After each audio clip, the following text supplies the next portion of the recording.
Welcome back, everyone, to our podcast. We both love soup. A couple of Generation X gals just navigating life and talking about what we got going on. Life.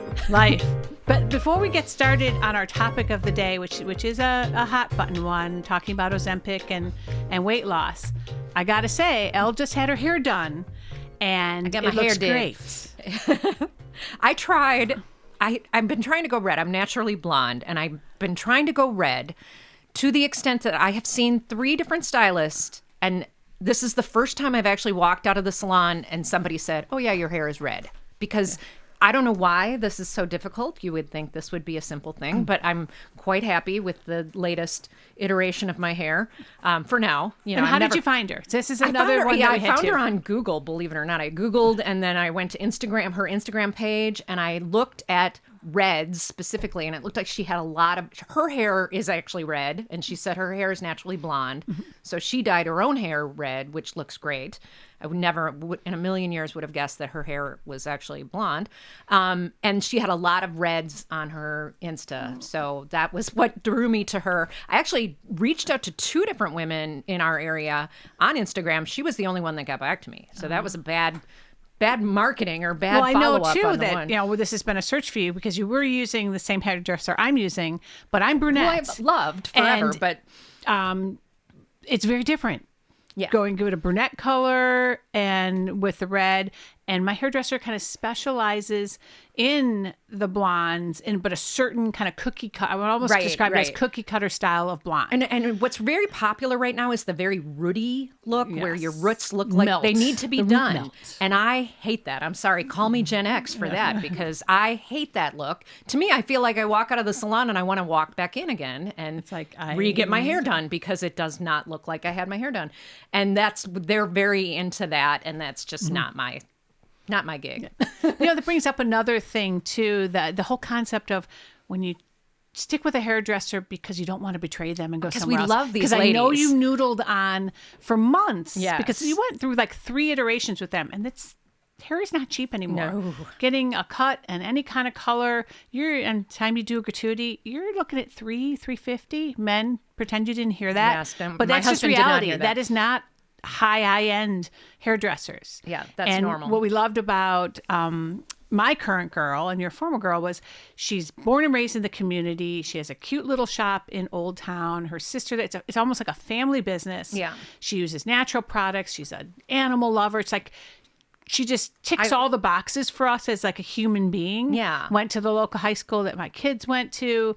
And I've been with her now probably, 11 years. Yeah, and I loved them personally. We had great conversations. Politically, we aligned. She And just had a baby, her first baby. I just really enjoyed them as people. I just wasn't getting what I needed out of my hair. So you feel a little bit like you're cheating, right? I feel like I'm cheating, and it's awful. But it is an awful feeling.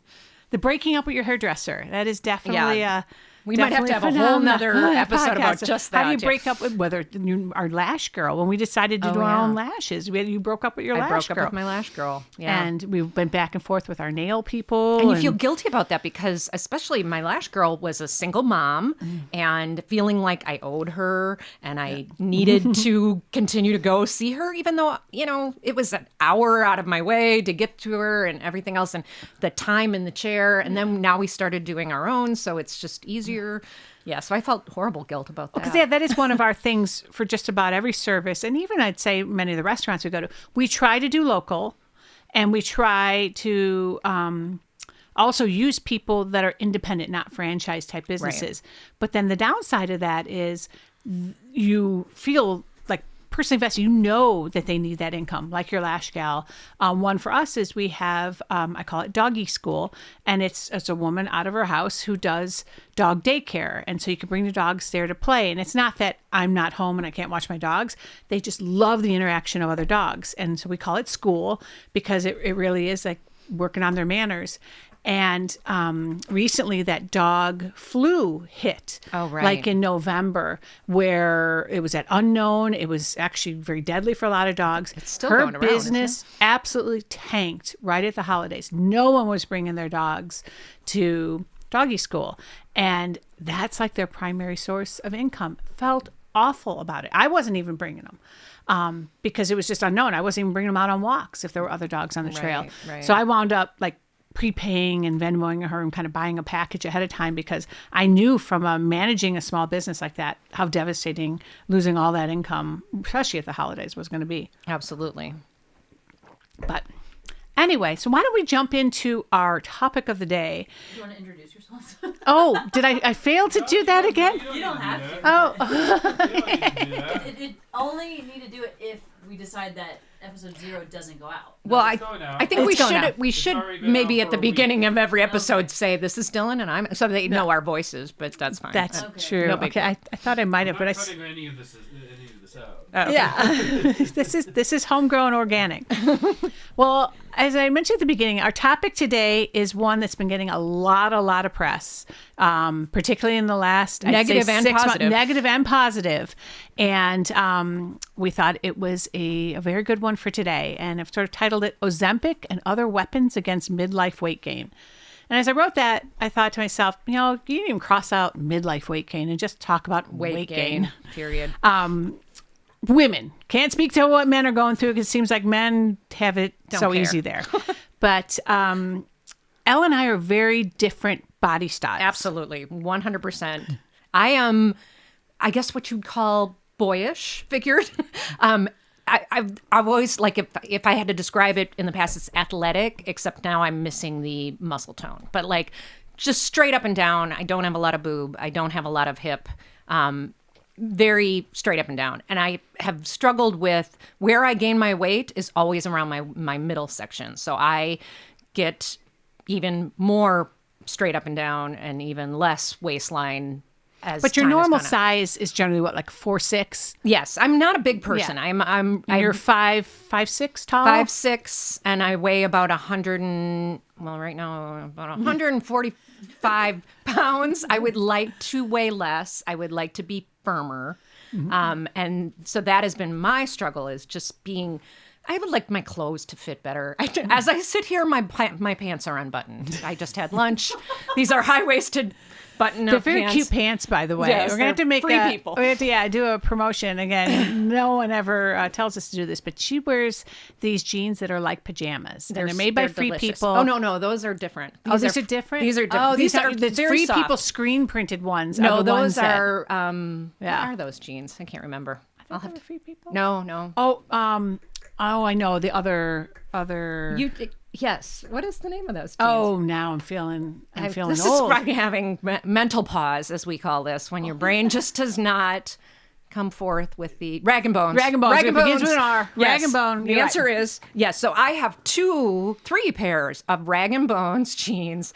And they're funny because, like, the holes in them are painted on. It's all screen printed. They're screen printed. If you feel the fabric, there's no texture to it other than silky tensile. I think they're made of tensile. Tencel or something. Yeah, they're they do have front pockets, which I could not live without, but the back pockets are painted on. I walk by and painted on jeans. Yeah.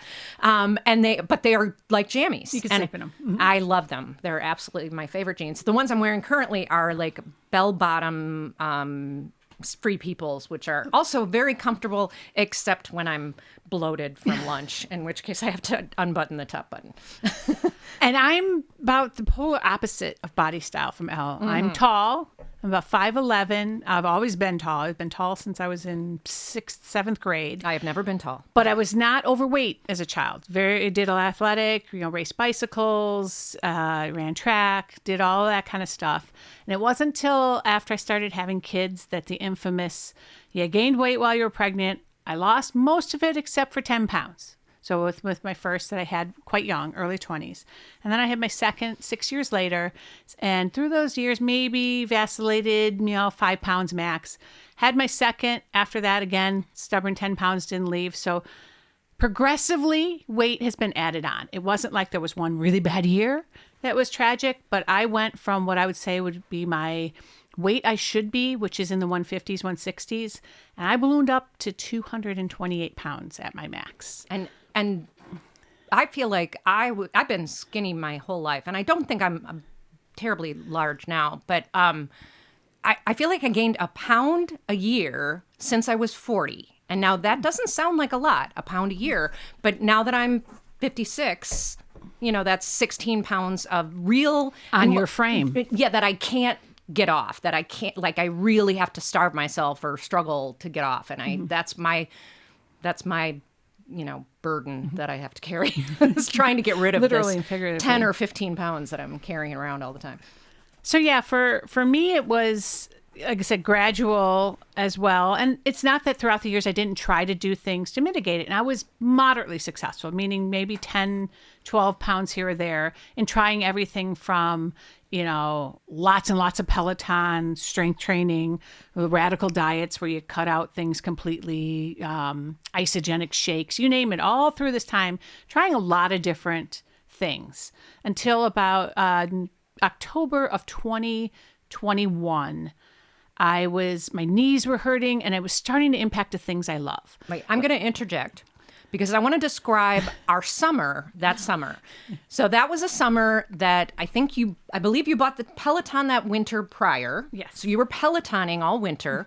We biked constantly. We were on the bikes constantly. Over 2,000 miles And logged in a both of year. us were trying to lose weight. So both of us were being very good with our diets. Both of us were not overeating. We were sharing a lot of meals. We were, Popcorn instead of chips. yes, eating healthily, and exercising a lot. So we were not, and especially Dylan is not someone that was like, oh, I tried a few things and I didn't, it just wasn't working. And this was like I was hard- fit fat is the best very way I fit could fat. describe She it. could cardiovascular me under the Yeah, table. I was for sure. seriously fit fat. And I used to joke, I don't know, I think most people have Costco's.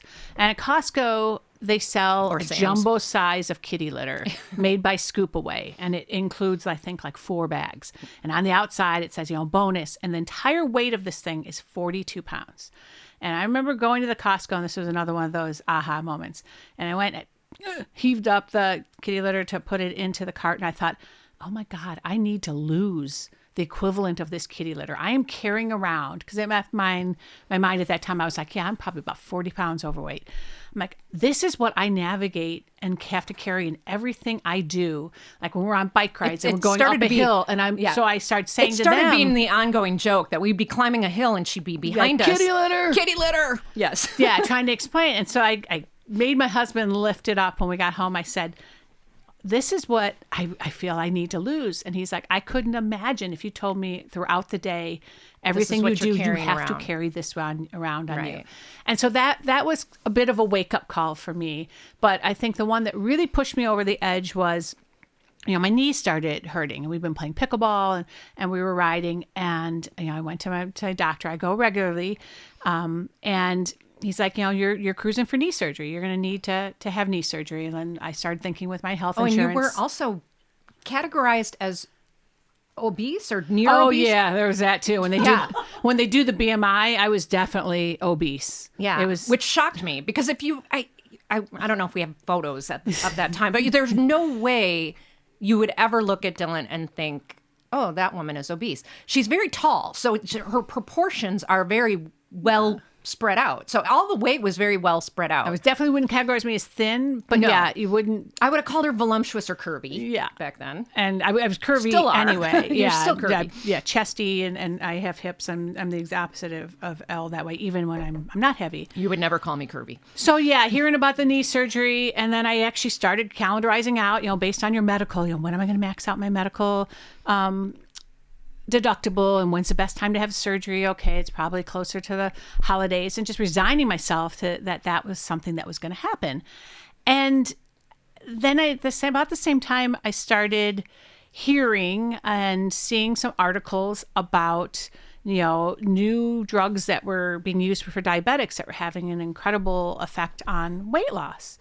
And my family has a history of diabetes. I don't have diabetes, and neither do either my children, but my dad does, and other relatives do. So I've always been on the lookout for diabetes. When I was pregnant, I was very mindful that I might get pregnancy diabetes. So it's something that I've watched for a while. And so I had a conversation with my doctor. I went in one time as we were sitting there after, they do the weigh-in. and he's talking about general health and, what are we doing? And I have a great doctor you can have awesome conversations with. And I just said, something's got to give. I don't want to have the knee surgery. I don't want to feel like I can't do the things I love. What do you think about this? And using something like, at the time, Ozempic was the brand. And he's like, well, I don't have experience with it per se, but if you want to give it a try, I'm game to do this journey with you. Let's do some pre-blood work and let's see how this goes. And so I started on that in late November of 2021 under my doctor's watchful eye. And two things came out of that. One, insurance doesn't cover it. Because at the time, Ozempic is prescribed for diabetics. It was off-label for weight loss. So I have no signs of diabetes. So when I went to my insurance company to see if they'd cover it, it basically was like, what? No, it's not even used for that. So, okay, I'm going to have to pay a cash price for this. The cash price for Ozempic is about $1,000. A month. A month. Yeah, I was saying for what? Yeah, It's a month. Even though the drug itself is very, very inexpensive to compound. Semaglutides and GLP-1s, we can talk a little bit later about, super expensive to compound. Unlike insulin and others that actually have some more expense around it, no cost whatsoever to these things. But the drug companies have the patents on these. The most expensive part of any of that, Ozempic, Mounjaro, Zepbound, Wegovy, is the injector pen. A little pen. The pen it comes in because it is an injection. It's not a pill. Semaglutide and the GLP-1s do not do well. They get mostly broken down in your stomach. Even though there's oral ones, their efficacy is way low.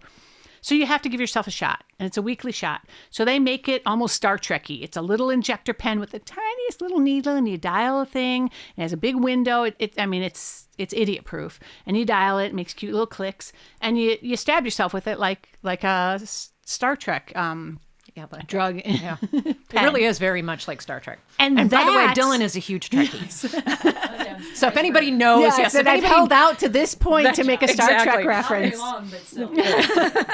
As my dog, Commander William T. Riker, is sitting in the room with That's us. right. Oh my god. So when people talk about the cost of that drug, it really is around what the drug company markup is and the cost of the mechanism to deliver it. And when there was all this scuttlebutt about shortage, there was never a shortage of the drug. And anywhere you read, I'm just going to flat out say that. Really look into it. It was never a shortage of the drug. It was a shortage of the pens to deliver the drug.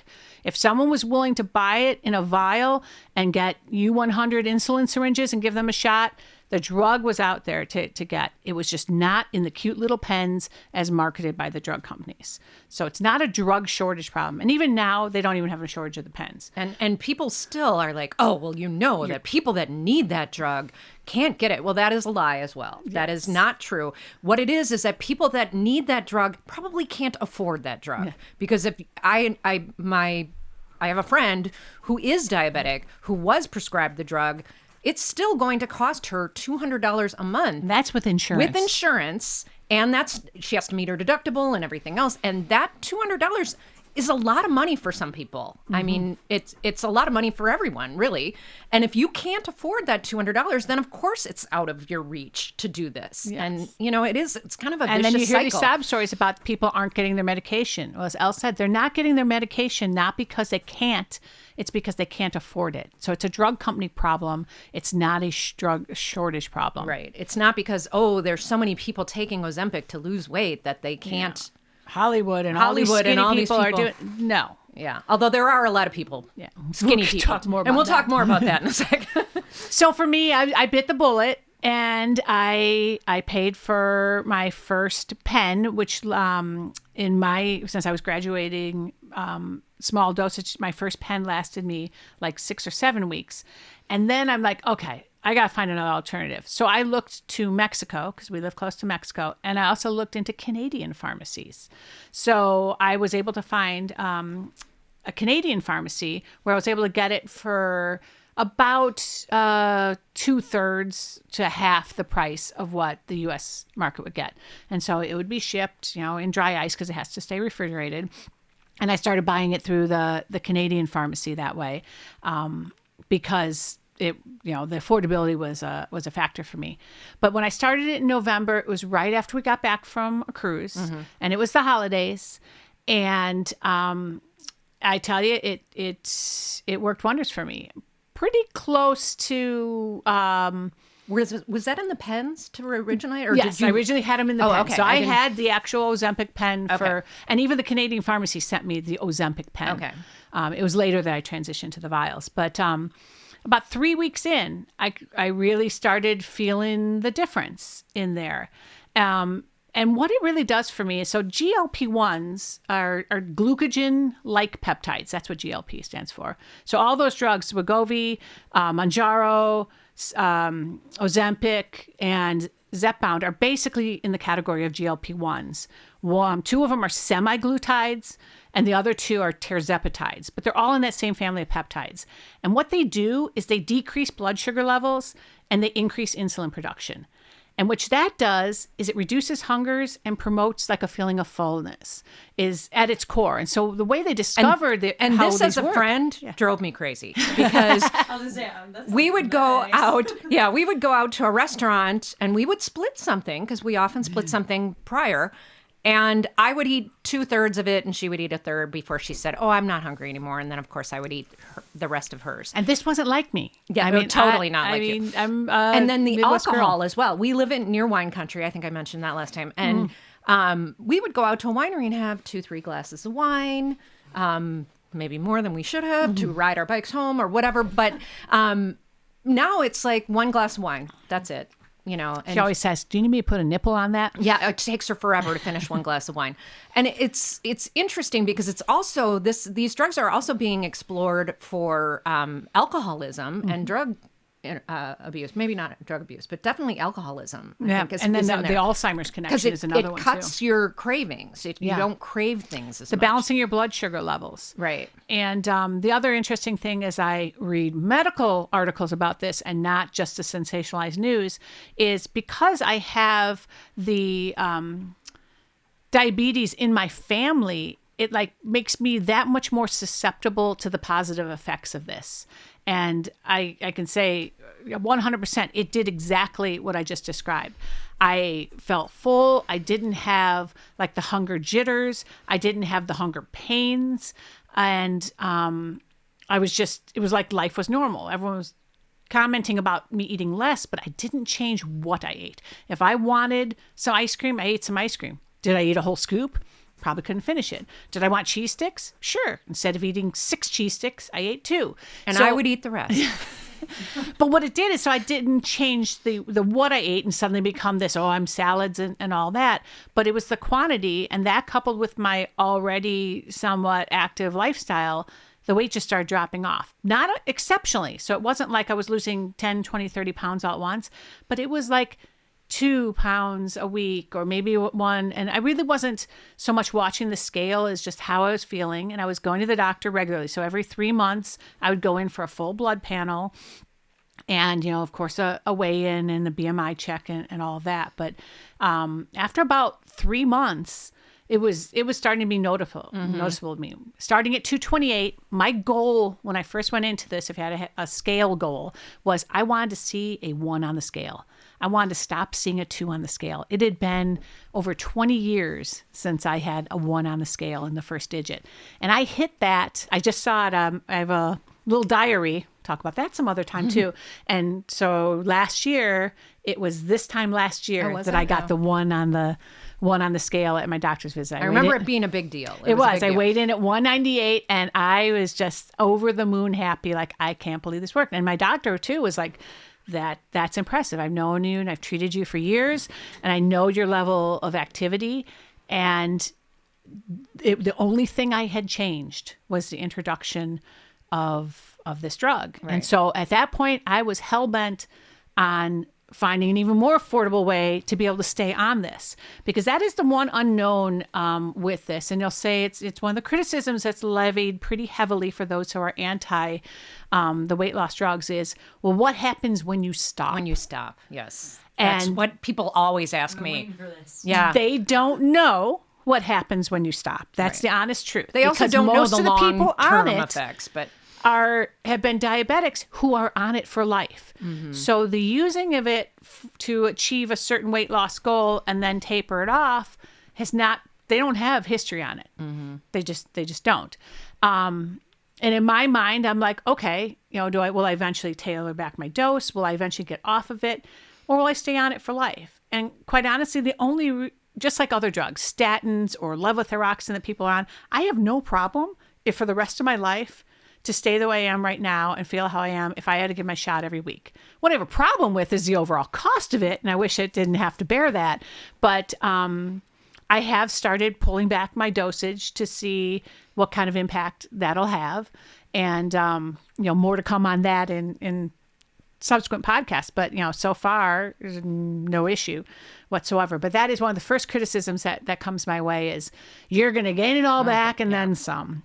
I find that very hard to believe. If you could see her and compare to back then, I guess I know you enough to know that's not going to happen. Yeah. I mean, you might gain 10 pounds back, maybe. You might have my issue where it's like, 10 or 15. It comes and goes, and it comes and goes. But I don't see you gaining.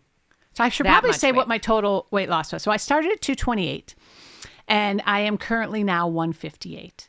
So I have lost 5 stone or 70 pounds over the course of just a little over a year. Because I started my journey in November 2021, and here we are at the end of January. I've plateaued at this weight, so I've been at this weight now since before Christmas. Right.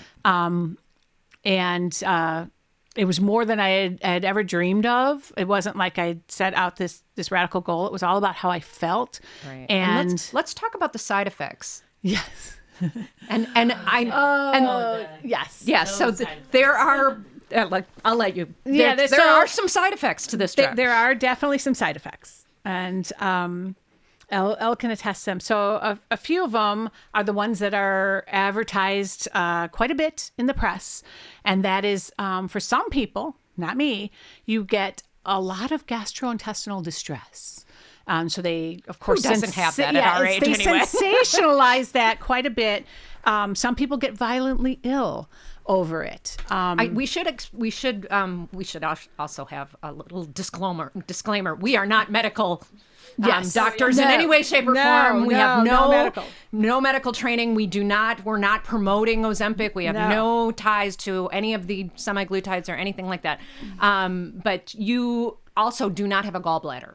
Yes, that is another thing. So a year prior to that, after I'd had a bicycle accident, I had to have my ribs x-rayed. They noticed I had some gallstones, and my doctor was like, that could eventually cause you a problem.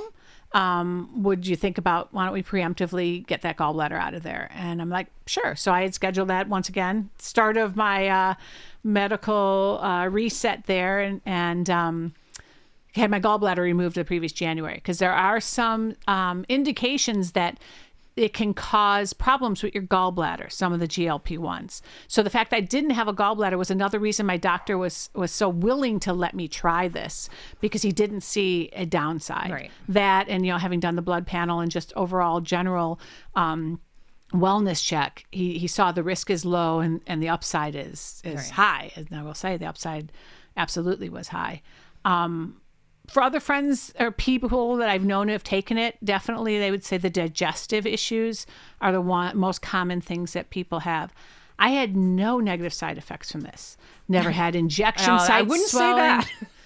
Yeah, the negative side effects is going to be people's reaction, but No, the negative side effects is she had to replace her entire wardrobe of very expensive clothes. You can see that as negative or positive. I think it cost her. The drug itself costs a fortune. Yes. And then replacing her wardrobe costs a fortune. Now that may be worth it for some people, but just something to keep in mind for people. There wasn't a single piece of my clothes, because you can imagine, 70 pounds. I'm 2/3 the woman I used to be. Nothing fit me anymore. Whether it was foundations, underwear, bras, pants, even like some of my favorite sweatshirts, whatever, they hang on me. Shoes. That blew my mind. I have big feet. Shoes did I'm not fit her. Oh, tall. I've always had big feet, and I was, teetering on 11 and a half.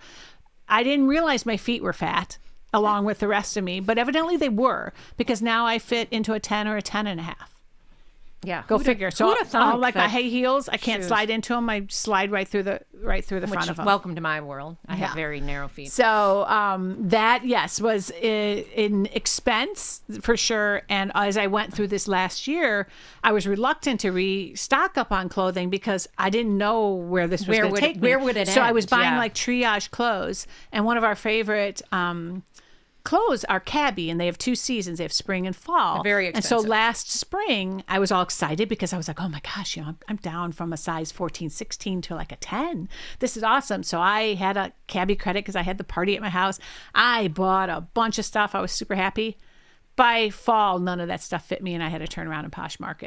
So I learned I had to be a little judicious about how I was buying clothes and what I was buying. But I've essentially had to replace my entire wardrobe because now I'm in a size 6, 5, 6, depending on which clothes, and small and medium, where I used to be extra large. And if you were to order on Amazon, sometimes triple X large or whatever their crazy Or crazy couldn't sizing order would at all be. on Or I Amazon. couldn't order at all. I Right. could order from catalogs. And I'm proud to say one of my non-scale victories is I can now share clothes with my daughter. Your stuff is too small for me. She gave me Halara leggings. Oh, yeah. And they were too tight. Yeah. I get Well, that that's- they're like tummy control, but they were to the point where I couldn't pull them over. It is funny. Dylan's daughter looks more like my daughter. She's built like me. She's got, fair skin like me, dark, Sitting lighter in this- hair. In this room right now, if somebody were to guess, You would probably think yes. Nope. It's- Yep. Except Blue that, eyes like Elle. except yeah. that you're tall. Yeah. Yeah, exactly. So that was one of those positive/negative, but overall the journey has been very, very expensive, but I will say for me, very rewarding. Worth it.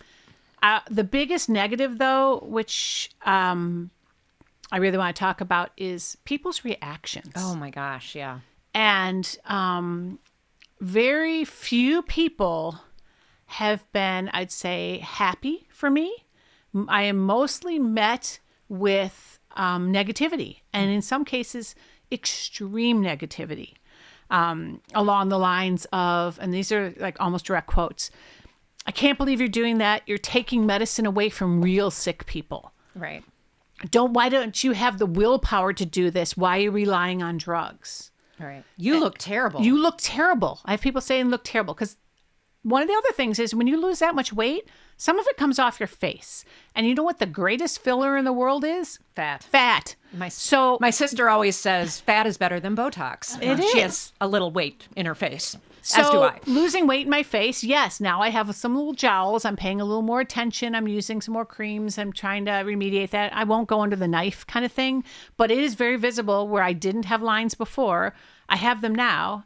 And it's because I lost so much weight in my face. It is funny. I have a friend who started running marathons, and she was probably like me, maybe 10, 15 pounds overweight. And then after she was running marathons, she had lost all that weight, and she lost a lot of it in her face. She looked older. She had the same reaction, but this was completely natural. So if you lose weight at all, an extreme amount of weight, whether it's through this or any natural way or whatever, you are going to have that look around your face that is the jowly sort of, Yep. You used to have fat in your face and you no longer do. So that's, I think Loose that's just- skin on my arms. Like there was times I'd flex my arm while I'm leaning over my mouse, and I'd look at my arm and be like, oh my God, that's my arm. Because it just looks wrinkly and Yeah. different because it's not as filled up with fat as it used to be before. And there's some things you can do about it, creams and whatever that we can talk about some other time. But and if anyone has any tips for that, yes, right. Besides, non-surgical tips for that. But overall, I mean, the benefits for me, health-wise, have just been immense. you did not need that knee surgery. I no longer need knee surgery. I no longer have plantar fasciitis. Another weird consequence. Oh, blood pressure. Blood pressure is fabulous. I used to be on levothyroxine for Hashimoto's. No longer on levothyroxine. My T4 panel is normal. And here's the really bizarre one. My eyesight got better. Now, from what I've read about that, it's tied to the blood pressure more than anything. But yeah, I had RK years and years ago to correct astigmatism. So my prescription was always very low. It was like 1.5, 2.0 for my my contacts right now. But when I went in to get my glasses adjusted because they were bothering me, it was because my prescription was too strong, and he actually had to lower my prescription. Which is and another he chuckled bizarro. about it. He said that that's very bizarre, but he even said, because my weight loss is noticeable for like the first 6 months. Only a few people really no, they were just like, hey, you're looking better. Anyone who hasn't seen me for about 8 months, It's a shock. It's pretty radical. Like people pulled up pictures My of me. soccer coach, when we ran into him on the bike Yeah. ride, he was like, Dylan? Yep. He recognized me, and he's like, wait, Dylan? Like, oh, yeah. Yeah, that's people my who mom. have not seen me since the beginning of the journey, I do. I look like a different person. I look like I did more like when I was in high school. I mean, I look back at high school picture. I'm like, this is a little more than I weighed in high school, but very similar. And And if you want to know what she looks like what's her name? Lauren Graham from Gilmore Girls. From Gilmore Girls. I and get even mistaken. more so now. Oh my Before she gosh, lost the yes. weight, not as much, but now I get yes. stopped at wineries. People are convinced that yes. I am Lauren Graham. You And gotta that be careful with those things on podcasts, though, because when you guys blow up and then people see you claiming that, they will attack you. say, no, you don't. No, you don't. No. Well, even I right think now is a safe zone. I think Yeah. she does look like Well, and then the funny thing is, I named my latest dog Rory. So catch that joke. But yeah, so it's been overall an amazing journey, except like I said, the criticism that has been levied at me, and there's I so think- many articles out there. You have celebrities, you have people who are misusing it. This is not something you take if you have 10 pounds. Like, you know what, Elle, this is not something for Elle. Right, Elle's no. got 10, 15. Unless your BMI makes you obese. Right. Do not even be thinking about this. It's not for you. It's not meant I for think you. the risks are too high. Well, that's not that many risks. Yeah, I don't know. it's- I just don't think it's a good idea. I think if you or maybe it is. I don't know. I go back and forth.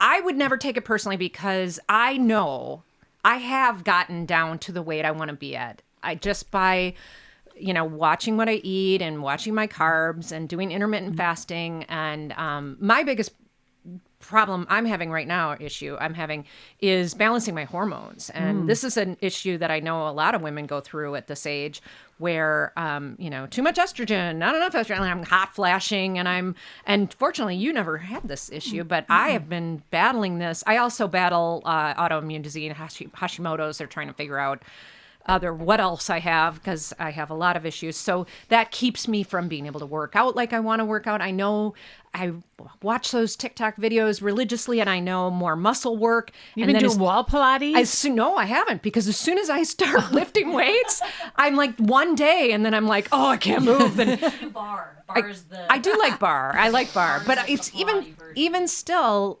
one day of hard workout and I can hardly walk the next day. And that's part of my medical issues and things like that. And I'm using that as an excuse and I'm trying not to. But it's a struggle for women our age. And I think, so I have a friend who wants to go on Ozempic or one of these, and she's probably 25 pounds overweight, maybe 30. And she does no activity. No activity whatsoever. And I haven't really seen her really restrict her diet in any way, shape, or form. And not that that's the end all be all. I mean, I guess if you are incapable of working out, like maybe sometimes I am, and you just, you have to feed children that don't have, that it's, I know we have another friend that's on this and she hasn't been losing weight as much because she takes care of her grandchildren and she's having to cook for kids, and that's a hard thing to lose weight, to watch your own diet when you're cooking for kids. I know that's hard. I've never had to do it personally, but I know that's an issue. Or if you have a husband that's demanding that you have to cook get for, or a separate- wife or separate whatever. meals. Yeah, so cooking, like eating only for yourself, and that's a tricky thing. So I guess I was going to say, unless you have that much weight to gain or weight to lose, you shouldn't be on this. But I suppose if you really have all of these other issues, And you have a big fat wallet, Then you have because a big that is fat not wallet. going to change anytime soon. Right. I did a little looking into, so the two drug companies that are producing these right now, Novo Nordisk is the one who produced the semaglutides, which are known as Ozempic and Wegovy. So they had to jump on the market. And they have essentially doubled their company's net worth with just these drugs. Right. They are now a 500 billion market capitalization company. And they are based out of Denmark. And the worth of that company is like 5 times the national GDP of Denmark. Denmark. Yeah. Their revenue year over year, 50%. And Yeah. it's entirely owed to this. This drug category is blowing up. So much so that one of the other largest drug companies, Eli Lilly, is now in it. And they're in the tirzepatide space. And so theirs is Mounjaro and Zepbound. And they're doing kind of an interesting thing where they're offering the first 3 months for free. Oh. Ostensibly. Oh, that's so you can get interesting. Mounjaro, Zepbound, you get a super bro discount on that for 3 months. So it's almost like your street dealer. They're getting you hooked. Yeah. You're going to get right around 3 months. You're probably going to start seeing the good effects. Results in 3 months? Yes, Yes. definitely. Yeah. I'd say 8 weeks. Right when away. you saw me at Christmas, remember when I came at Christmas, you were like, wow. Yeah. So that was Yeah. I'd lost maybe 8 pounds in the first four weeks, and then The another. thing about this is another that 10. you're going to need a doctor's prescription no matter what. Yes. This is an absolutely, you should be following, you should be doing what Dylan did, seeing a doctor originally and then going for follow-ups to make sure that it's not doing any damage to Which your adds to the gallbladder and cost. things like that. Yes, exactly. So there is an additional Yeah. cost involved with that, but you should absolutely not do anything Mm-hmm. ever. Even a workout program, whatever. You shouldn't do anything without a doctor's supervision. I highly advise that. Yeah, and so Eli Lilly's tack there is to get people on it and to start to taking some of that market share. And already they're experiencing their stock price is raging. I wish I'd like bought. an idiot. I wish I'd bought should have stock. bought in. I mean, I saw this such coming an for idiot. crying out loud. Yeah.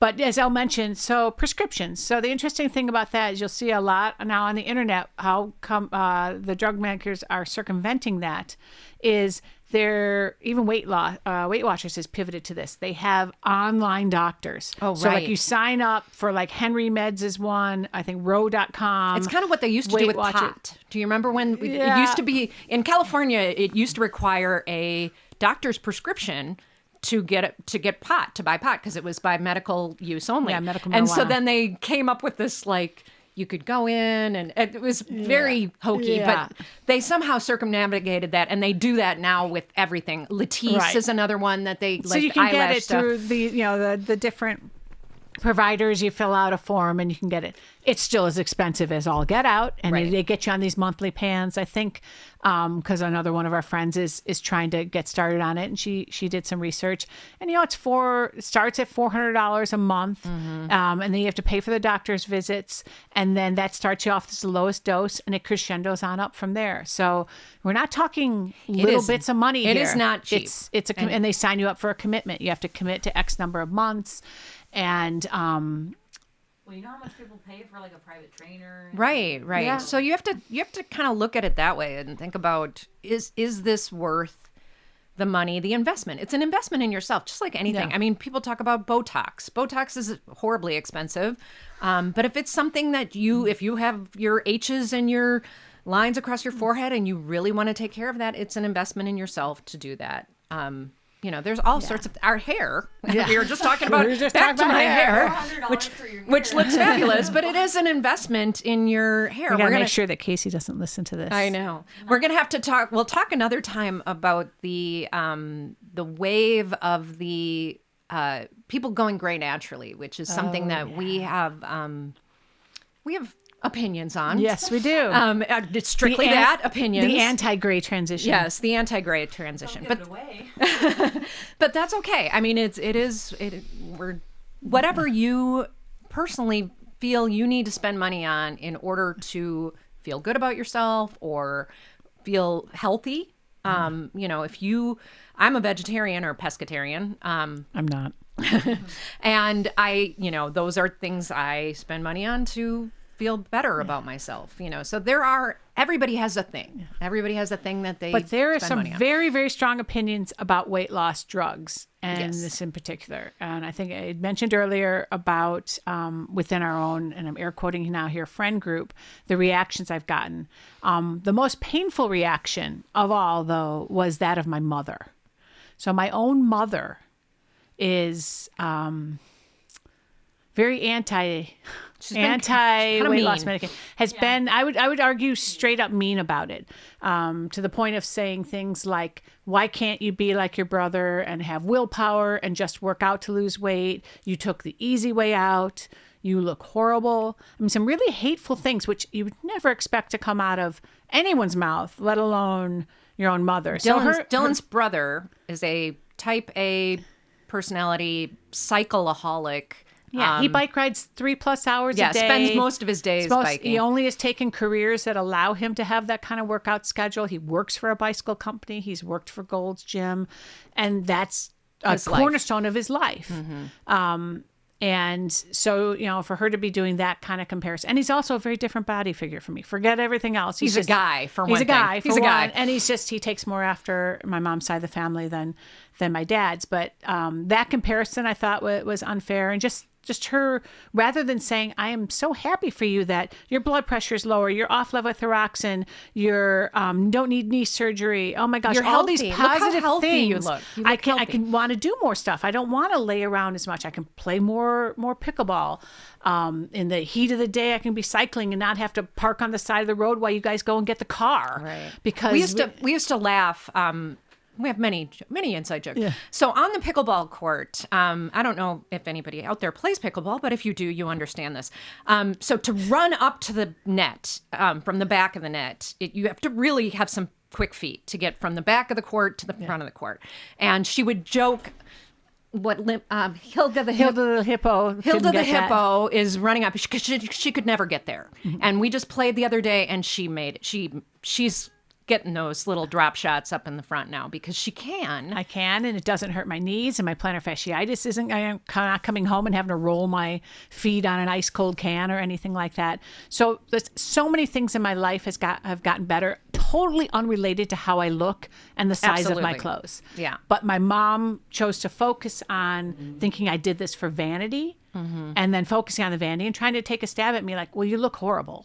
Right. And I don't need that negativity in my life. I do wonder. I wasn't expecting it. How many? I'm not necessarily your mother, but like how many people? It's been very hard. It's been hard for me to not be jealous. I was going to say I wanted to ask you that. Yes, it's like, what's it like being? If I didn't know you, I would hate you. It is. Very, of course, if I didn't know you, I would hate you anyway because everybody hates you and I hate everyone. So that's how that goes. But no, it's very hard to see. I mean, it's hard to see the Kardashians and see them losing all this. It's hard to see anybody kind of what I think of as taking the easy way out. Mm-hmm. And when I struggle so hard to lose 10 effing pounds, that. I mean, your mother-in-law thinks I'm Satan for doing this. Well, no, she doesn't think you're Satan, but she does. Well, no, yes, she does, but not because of that. No, in totality. I never knew what people were saying behind closed doors too. Like it's ballsy for them to say this to me, and you right said to you. But now imagine like behind your back. I'm sure people are saying horrible things behind your back, but that's, I mean, but also flip side is how many people have pulled me aside after being in a group and someone trying to have an intervention, and they pull me aside and say, hey, can you talk to me about how this went for you? But they didn't want to do it out in front of everybody else. Right. And, I would say one of my regrets in all this is telling anyone I was doing it. Right. But I have been thoroughly transparent. Totally honest. And I think that's what I respect about it is she hasn't been like, I'm doing this naturally. I'm working so hard. Like you see those videos and you're like, oh, screw you. There is no way you've lost that weight just by working out or whatever. And that bugs me more than I like your transparency. I think that's been the best because thing people about knew me in our group as we aren't the sedentary ones. By far, we're considered along with one of our the sporty ones, the one who just ran a half marathon. We're the ones getting out there. We're not the sit around and do nothing. We ride our bikes to the thing. We're known for that almost to a fault. Yeah. So it wasn't like I went from this sedentary to this. So I wanted people to understand that despite all what I was doing there, it wasn't moving the needle. Right. I needed this. Obviously, my metabolism needed this. My body was missing I think that's something. where I would have more trouble. Is I would have more trouble if I didn't know you to be an active person. Like if my other friend who I know to be inactive decides to do this and loses, we normally are about the same height and weigh about the same. She just happens to weigh more than me right now. Yeah. And if she decides to go on this and suddenly loses 20 that's pounds, going to chap your hide. I'm going to be really pissed off because I don't think she needs to be on it. I think she needs to get off her ass. And that's a horrible thing to say. But I think you have not been on your ass. You're not on your ass. A couple of the other people, too, that we know, same way, they're not overly active. And it's been successful for me. It hasn't been as successful. I mean, me with 70 pounds in a year, I'd say it's pretty darn successful. And in terms of percentage of body weight, the drug companies are quoting between 15 and 25. And I'm right in that roundhouse there. But I know that had something to do with it. Right. For sure. But yeah. Yeah. If you were just sitting around eating bonbons, and not that we don't ever enjoy a bonbon. C's candy. We do love with the C's candy, the box of sorted candies. But we do also bike a lot. We bike a lot. And not so much this time of year. But normally we are on the bikes. Like right now we're playing pickleball twice a week. It was Monday. It was beautiful here. It was 80 degrees. And at 12:30 in the afternoon, we went out there. Even and I'm not as much of a sweater as most people. I was dripping. I'm a huge sweater. I was dripping neck. I had neck and boob sweat. Not gonna lie, there. Oh my God! I know. Seriously? That was warm. I'm shocked. Yes. It wasn't the warmth. maybe now that you've lost the weight, you'll be more of a sweater. Yeah, maybe that's it. Dylan's daughter and I also have that in common. We are huge. I will beat you at it. I know you're a much bigger you sweater. You can beat me at popcorn eating, but I will beat you at. But you've seen me. I'm dripping. Yes. Which is, I'm I a think, huge sweater. actually quite healthy. It's Even though supposed it to be annoys healthy. the holy heck out of both of you guys, I think that's a great, great thing. Maybe to that's a purge sign that you're even more healthy. Yeah, that I'm starting you're to actually now. sweat now. Yeah. Her hair does look perfect all the time, even if she's sweating. It's very annoying.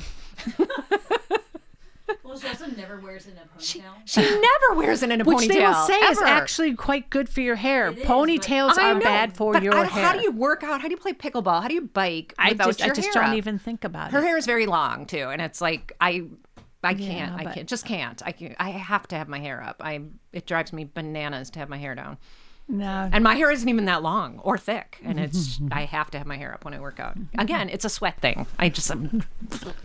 Yeah. This is new for me, having these little bangs. This is my way of saying, okay, I'm going to put my hair up, but I'm going to try to put just the to face bangs up, it. but I end up just throwing the bangs up. Putting the bangs up because this drives me crazy. Well, I actually, so this new stylist, I did tell her, I said, you need to put your hand on the Bible and vow never, never, never, never let me cut my bangs. Yes. Because I do this, I cut my bangs and then I grow them out, and then I cut my bangs and then I and grow do them you out. find that the older, the slower they're growing? Oh my God, my hair doesn't grow for two anymore. I'm also losing my hair. I used to have what they described as thin hair, but a lot of thin hair, and now I just have thin hair. Oh, like your daughter. Yes, Yeah, exactly. I know, right? Miranda and I. You guys are saying.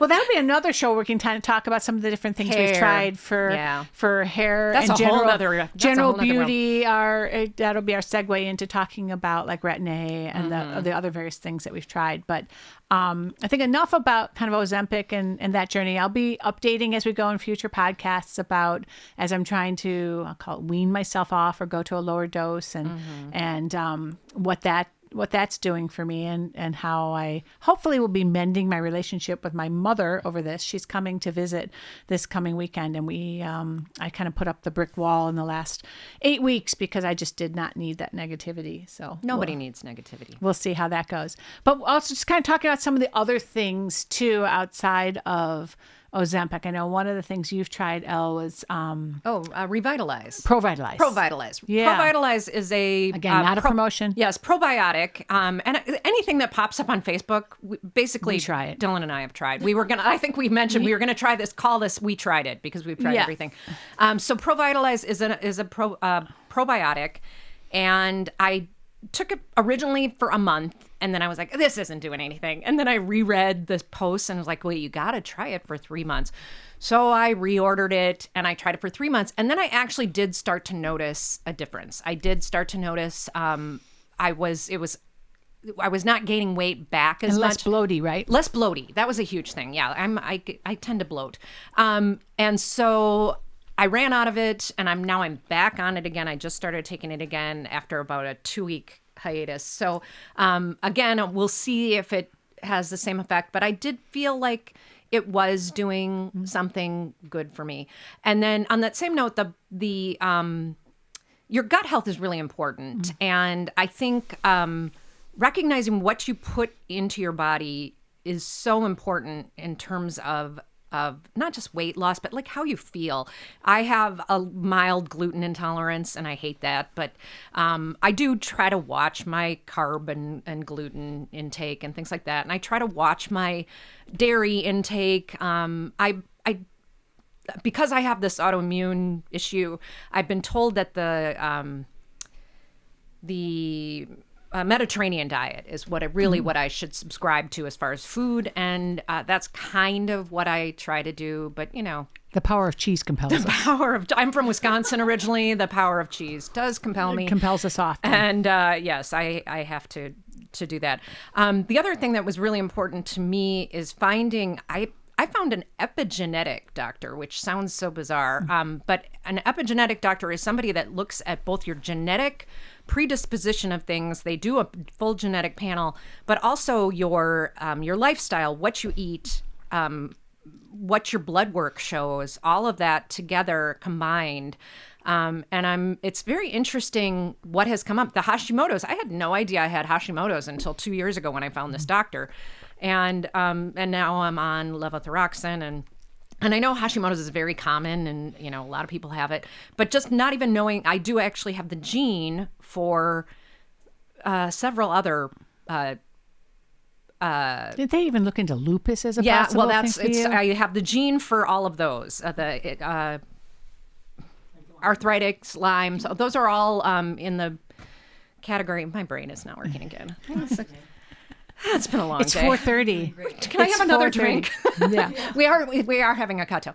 Anyway, but so just finding a good doctor that is not just going to look at one aspect of your life and say, and you have a doctor who spends a lot of time talking to you. Yes. So I think that's also another thing. You got these in and out with practices. And I actually work for one of the large medical conglomerates, not in office or anything, in back end and analytics, but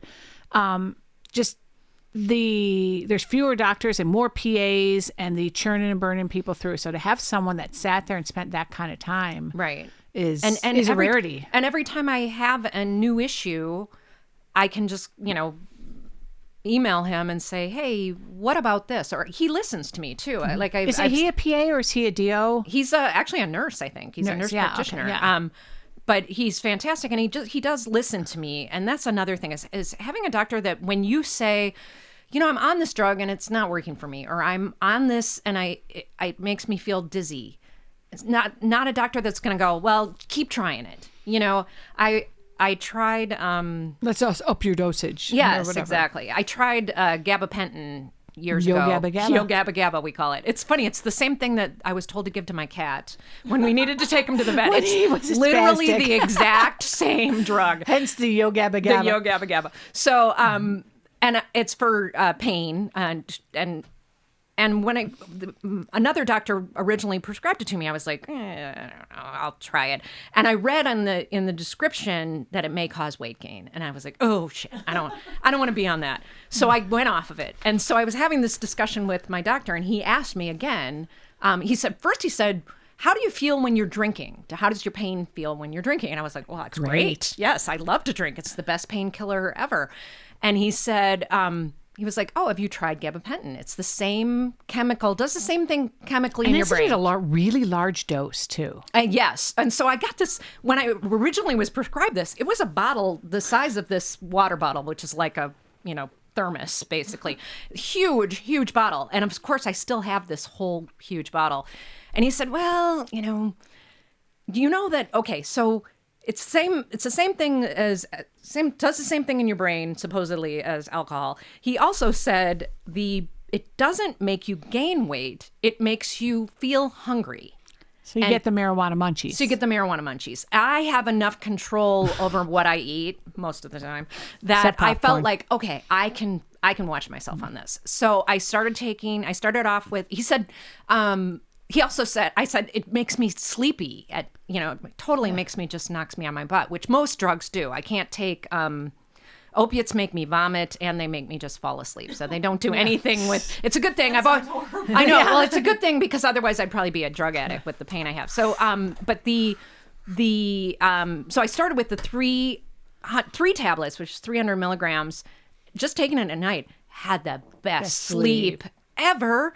And then I started waking up again at like 4 o'clock in the morning. So I was like, okay, well, Up the GABA. not really feeling anything pain wise. So what's the harm? No harm, no foul. So I started now I'm taking 600 milligrams before I go to bed. Oh boy. I know. But people take like 1,800 milligrams of this I know. stuff. It's like your Costco size quantity. And that so you have. far, I'm not sure if I've noticed anything pain wise. He does want me to try to take it during the daytime, which I haven't. I don't like. I don't.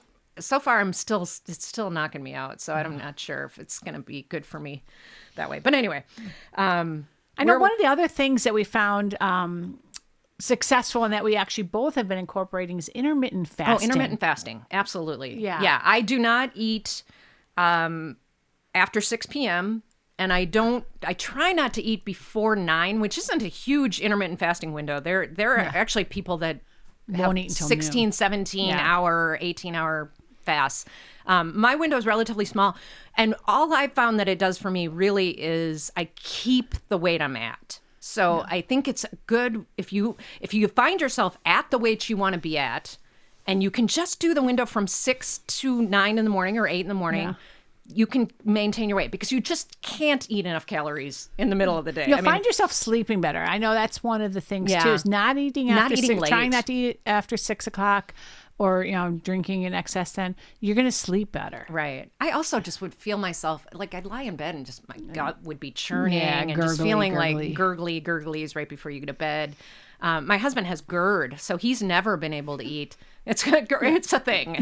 A GERD is a thing. He sleeps propped up. He sleeps. We had to get the sleep number bed with the incline because it's a thing. Getting old's a bitch. Yeah, it so sucks. But so he's never really been able to eat a lot of food late in the evening, and so for us, it just makes sense. We just don't eat past 6 o'clock. We've also, both of us have pivoted and drink less beer and more cocktails, particularly clear liquid cocktails. Right. And I'm a big beer girl. I love me some Yes, beer. I grew up in Wisconsin. I like a microbrew. I like beer. But we were finding the beer not so good for us. Well, especially the gluten. The gluten. I know. Well, that was not just the gluten. It's just bloaty. Everything about beer, it makes you gain weight. It's very, it's like a meal in a glass. It You really really are is. drinking a meal. There's so many calories in beer. And just feeling full. So our liquor of choice, which is a good segue into our drink of the day or drink of the show, is gin. Both of us have liked. That's been. I used to hate gin. I was a vodka girl. If I was going to drink liquor, and they're tangential, right? Gin and similar. vodka. But now I love me some good. Yes, so we're big gin gals, and actually our cocktail, which I polished mine off Mine's way done. quicker than yours. No, I've for today. Just got the cherries in the bottom. I was kind of drinking from yours. Yeah, it's the aviation. If you have not had an aviation is gin, maraschino liquor, creme de violet, and fresh lemon juice, with the garnish being a brandy cherry or a lemon slice. We'll post the actual recipe. Very, very simple. Shake it in a. And it's beautiful because the creme de really violet pretty. is a purple liquor. So it's a beautiful cocktail served generally in a martini glass. So it's not a lot of cocktail It's a at good once. cocktail for both of us. Dylan loves sweet. I'm much more of a sweet I have a drinks. sweet tooth. And I am a soury or not even hardly any. I don't like a lot of anything really. I like a nice mild drink. And this is it has enough sweetness for her and enough mildness for me that it is really good. I just dribbled it down my chin. So Yes. And again, very beautiful drink. And if our favorite gins that right now we recommend that you can get any of these, these aren't the extreme. You've got to order them super expensive per bottle. But we love Hendrick's. Hendrick's is by far Always. our favorite. You can get the ginormous that you can bottle get at Costco kind of Costco. thing. But the Botanist or Esme, which I think you can get at Total Wine, is a great one. Nolette and Gray Nolette. Whale. And if you want a real pretty one for fun, the Empress Indigo Gin, which also when you put it in a Aviation just exacerbates the really pretty purple hue. Oh, is it actually colored? It is. It's like a bluish. Oh, I didn't know purple. I that. think it changes. I thought you were talking And about it the will, bottle because I think when you add citric acid to it, it will change color. What's the whale one you just mentioned? Gray whale. Gray whale. Even though it's a blue is bottle. a beautiful blue bottle. I like You'll that one. save it for a vase. I It's like that to have pretty. it in my bar just because Yeah. it looks pretty. And it's also very tasty. And of course, you got the key to really elevating your cocktails is go with the garnishes, whether it's the fresh, the lemon slices or rinds, and in our case, the brandied cherries. It's just really knocks Yeah. it out of the park. Yeah. And now we've had one. Yeah, we've had And one. that's We and might that's have two. yes. Miranda might have too. Almost need to go make some. And I was like, oh well, I don't want to miss. Yeah, I don't want to do this great podcast. No, this is where we have changed. And it's funny because she's on the drug that keeps her from drinking, and just me by proxy just don't drink as much because it's like I'll come over. I'll come over on a Friday night and I'll be like, "Are you drinking?" And if she says no, I'm not drinking Yeah, then because we'll I'm a hit the social water. drinker. Yeah. I'm not a huge like I got to drink every day. I'm a social drinker, and if she's not drinking, I'm not I was drinking. going with dry January, but today is the 31st. And It's been moist Yeah, it's January. been moist. I tagged you in a funny Instagram where a guy was saying he's borrowing days from future months. It's been really, Januaries are my most stressful time at work. We have a government deadline, which was actually today. And there was no way I was going to just navigate this day without just a nice wind down cocktail. Right. Sometimes And that's so all you I need. borrowed a day. So that's what he did. He's like, okay, in January, any days that I've chose to drink, I'll just borrow them from another month, and that'll be a day I don't drink. So he borrowed a Tuesday. So I think I borrowed a Tuesday that's good. from February, which Yeah, I thought I'm was gonna a funny need concept. to borrow quite a few days for February because I'm gonna be with the family in February. So Oh yeah, you've got a lot of traveling. yeah. And then I think, last but not least, we got to talk about what our soup recommendation of the The day soup du is. jour is So, tomato bisque. Now, there's a lot of tomato bisques you can get flat out at the stores, and some of them are great. And pimping out Trader Joe's again is a fabulous tomato bisque. But a recipe that I'm really fond of is particularly simple because if you don't have fresh tomatoes, you can use canned. But the secret to this recipe, and again, we'll post this, is it has a little bit of orange juice in it. Which sounds so gross Which to me. sounds weird, but when the chemical reaction, now I'm sounding like lessons in chemistry, between that orange juice and the tomatoes is fabulous. And then no good bisque is complete without a lot of cream. If it says do milk, no. Use the heavy cream. It's what makes it the bisque. Always have the fresh basil garnish. And I would highly recommend, too, throw in a plop of burrata. I mean, go big or go home. And then it's a meal. Oh yeah. It's a meal. You got your burrata ball, you got your cream, you got your bisque. And then serve that with a grilled cheese. Because, you have to have, why have tomato soup without a grilled cheese sandwich? But Says yeah. the girl who is both gluten and dairy And, free. the thing about tomato bisque is compared to a lot of soups, it doesn't take a long time to cook. From the time you start in the kitchen to the time you're serving it at the table, it can be 30 minutes. Or you can do what I did yesterday and open the can. Yeah. Or you can pull open local. the Campbell's. But whatever you wind up buying, float a little extra heavy cream in there. Trust me, it'll be good. All right. All right. What's your sign off? We haven't really come up with a sign up. Yeah, we have. This is This has been Ellen a couple Dillon. of Gen X girls we just love trying soup. to navigate We both life. love We soup. both love soup.